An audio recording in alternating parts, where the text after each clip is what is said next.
পশ্চিমবঙ্গের বিদ্যালয়গুলিতে অবশেষে শুরু হয়ে গেল ইসকনের তৈরি মিড ডে মিল। কি থাকছে মেনুতে? থাকছে খুবই ভালো মানের খাবার। কি কি থাকছে সেখানে? থাকছে ভাত, খিচুড়ি অথবা পোলাও। অর্থাৎ কোনো দিন ভাত হতে পারে, কোনো দিন হতে পারে খিচুড়ি, আবার কোনো দিন হতে পারে পোলাও। এই তিনটের মধ্যে কোনো না কোনো একটা প্রতিদিনই থাকছে। এবার তার সাথে থাকছে কি? পনির অথবা ছানা। তার মানে ভাত, ডাল, পোলাও, সরি ভাত, খিচুড়ি, পোলাও এর মধ্যে কিছু একটা থাকছে। আর ছানা এবং পনিরের মধ্যে কিছু একটা প্রতিদিনই থাকছে। আর কি থাকছে? থাকছে সয়াবিন, সবজি, বাদামের মধ্যে যে কোনো একটা। অর্থাৎ হয় সয়াবিন থাকছে, নয়তোবা সবজি থাকছে, নয়তোবা বাদাম থাকছে। আর কি থাকছে? মিষ্টি কিংবা ফল। অর্থাৎ হয় মিষ্টি থাকছে, নয়তোবা ফল থাকছে। তার সাথে কি থাকছে? সপ্তাহে ২ দিন করে ডিম। শুধু এখানেই শেষ নয়, আরও রয়েছে। বছরের বিশেষ সময়ে মাংসের ব্যবস্থা। এই যে ইসকনের তৈরি মিড ডে মিল নিয়ে এত খবর, এত কথা চারিদিকে বর্তমানে আলোচিত হচ্ছে বা হচ্ছিল। যেখানে অনেকেই বিভিন্ন রকমভাবে প্রশ্ন তুলছিলেন যে ছেলেদের তাহলে পুষ্টির কি হবে? ছেলেরা যদি ডিম না পায় তাহলে কি হবে? আর সত্যিই কি ভালো মানের খাবার পাওয়া যাবে? অনেক রকম কথা।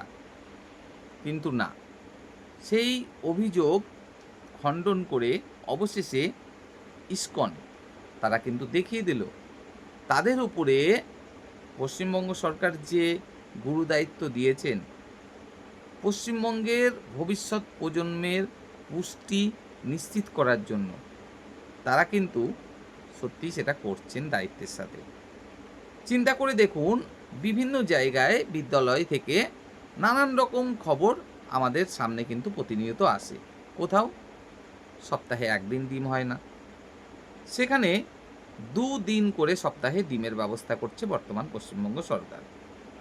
না, এটা স্কুল থেকে সরাসরি যে কিনে এনে দেওয়া হবে বা ইসকন সরাসরি দেবে তেমনটা নয়। এটা নির্দিষ্ট গ্রুপের মাধ্যমে বন্টন করা হবে। যেহেতু ইসকন নিরামিষ খাবার দেবে, তাই ডিমের ব্যবস্থাটা আলাদাভাবে করা হবে। সপ্তাহে ২ দিন করে সেদ্ধ ডিম বাচ্চাদের দেওয়ার কিন্তু ব্যবস্থা করা হবে। অর্থাৎ সপ্তাহে ২ দিনই কিন্তু বাচ্চারা ডিম পাবে, এটা এখন থেকে নিশ্চিত। যেখানে কিনা বিভিন্ন জায়গা থেকে অভিযোগ সপ্তাহে ১ দিন পর্যন্ত ডিম হয় না। কোনো দিন বাচ্চারা পাবে ভাত, কোনো দিন পাবে খিচুড়ি, কোনো দিন পাবে পোলাও। অর্থাৎ প্রতিদিনই ভাত খেতে হবে, প্রতিদিনই খিচুড়ি খেতে হবে বা প্রতিদিনই পোলাও খেতে হবে, সেই ব্যাপারটা কিন্তু নয়। পাল্টে পাল্টে কিন্তু এই ব্যবস্থাটা রাখা হবে। আর খিচুড়িও যে প্রতিদিন একই রকম খিচুড়ি হবে, ভাত যে প্রতিদিন সাদা ভাতই হবে তেমনটা নয়। এর মধ্যেও কিন্তু চেঞ্জ আনা হবে। তাছাড়া প্রতিদিনই পনির অথবা ছানা দুটোর মধ্যে একটা রাখা হবে। এবার একঘেয়েমিভাবে প্রতিদিনই ছানা দেয়া হবে বা প্রতিদিনই পনির দেয়া হবে তেমনটা নয়। পাল্টে পাল্টে কিন্তু এই জিনিসগুলো দেয়া হবে।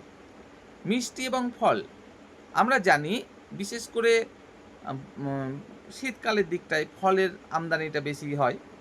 তাই যে সময়ে মোটামুটি ফলটা ভালো হয়, হয়তো সেই সময় ফলটা বেশি দেওয়া হবে আর মিষ্টিটা কম দেওয়া হতে পারে। জানি না কি করবে এটা। তবে মিষ্টি কিংবা ফল দুটোর মধ্যে যে কোনো একটা প্রতিদিনই বাচ্চারা পাবে। হয়তো কোনো দিন কলা পেলো, কোনো দিন আপেল পেলো, কোনো দিন লেবু পেলো, কোনো দিন বা পেয়ারা পেলো। এরকমভাবে সেই ফলগুলোও কিন্তু পাল্টে পাল্টে দেওয়া হবে। আর ফল না দেওয়া হলে দেওয়া হবে সেদিনকে মিষ্টি।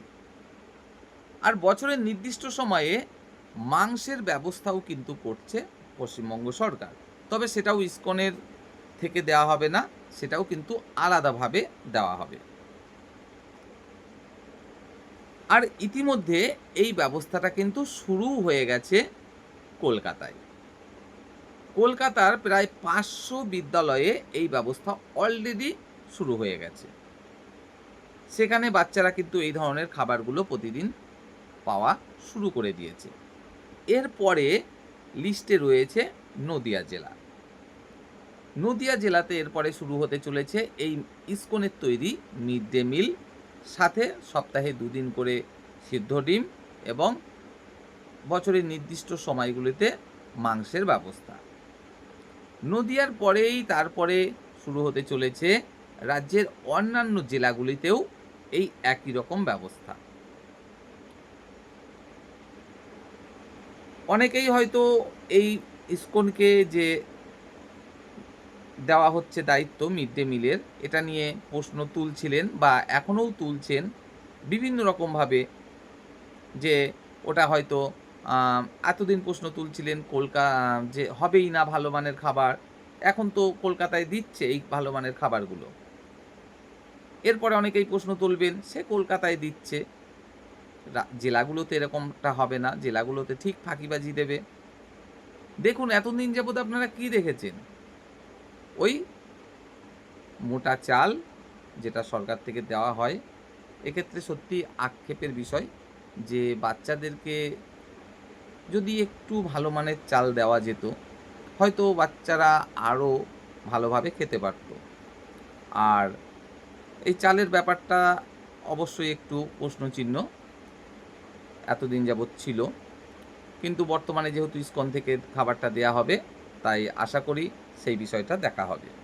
তো যাই হোক, এতদিন যাবৎ কী দেখেছি, ওই মোটা চাল, তার সাথে দেখা গেল ৫ কেজি চালের মধ্যে ১০০ থেকে ২০০ গ্রাম ডাল আর একটু হলুদ, নুন, খিচুড়ি, ব্যাস হয়ে গেল। কিন্তু না, ইসকনের তৈরি খিচুড়িটা তেমন হবে না, হবে অনেকটাই সুস্বাদু এবং বিভিন্ন রকম স্বাদের খিচুড়ি কিন্তু তারা ব্যবস্থা করবে। এবং যেদিন খিচুড়ি হবে না সেদিন হবে কি, পোলাও। আর পোলাওও কিন্তু একরকম নয়, বিভিন্ন রকমের হয়ে থাকবে।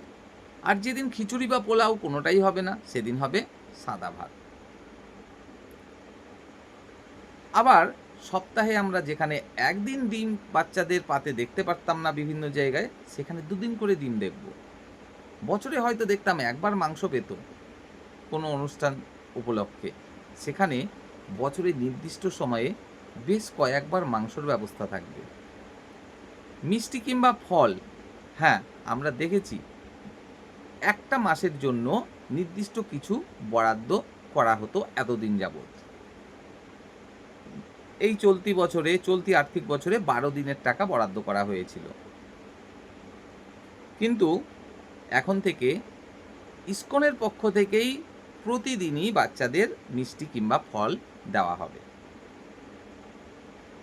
আর পনির ছানার ব্যাপারটা তো বুঝতেই পারছেন, একদিকে যেমন পুষ্টির ব্যাপারটা, তেমনি বাচ্চারা খেতেও কিন্তু পছন্দ করবে এই জিনিসগুলো। তো যাই হোক, যারা প্রশ্ন তুলছিলেন বা এখনও প্রশ্ন তুলছেন যে হয়তোবা খাবার ভালো হবে না বা এটা ওটা, তো আমরা দেখছি কলকাতার বুকে কিন্তু নিঃসন্দেহে খাবারগুলো ভালোই হচ্ছে। আর স্বয়ং আমাদের মুখ্যমন্ত্রী কিন্তু নিজে মুখে এই লিস্টের কথা বলেছেন যে ইসকন এরকমভাবে কন্ট্রাক্টটা নিয়েছে, কোনো দিন ভাত দেবে, কোনো দিন খিচুড়ি দেবে, কোনো দিন পোলাও দেবে, ৩টের মধ্যে একটা দেবে, আর কোনো দিন পনির বা ছানা দেবে ভাতের সাথে বা খিচুড়ির সাথে বা পোলাওয়ের সাথে, কোনো দিন সয়াবিন, সবজি এবং বাদাম এইগুলোর মধ্যে একটা কিছু দেবে, কোনো দিন মিষ্টি বা ফল একটা কিছু দেবে। অর্থাৎ একই দিনে কত রকম আইটেম থাকছে, ধরি ভাতই থাকলো, তার সাথে থাকলো পনির, তার সাথে থাকলো সবজি, তার সাথে থাকলো মিষ্টি, তাহলে কত রকম থাকছে। আর সপ্তাহে ২ দিন ডিমের ব্যবস্থা তো আছেই, সেটাও যদি একই দিনে পড়ে যায় তাহলে তো বিরাট ব্যাপার। তো ন্যূনতম ৩-৪ আইটেম কিন্তু প্রতিদিনই থাকছে, যেটা কিনা বাচ্চাদের অবশ্যই আকর্ষিত করবে বিদ্যালয়ে উপস্থিতির হার বাড়াতে। শুধু উপস্থিতির হার বাড়াবে তা না, বাচ্চারা কিন্তু নিঃসন্দেহে এবার থেকে খুব শান্তিতে, খুব খুশিতে মিড ডে মিলটা গ্রহণ করতে পারবে এবং সাথে সাথে তাদের পুষ্টি, হ্যাঁ সেটা কিন্তু অবশ্যই শরীরে আসবে।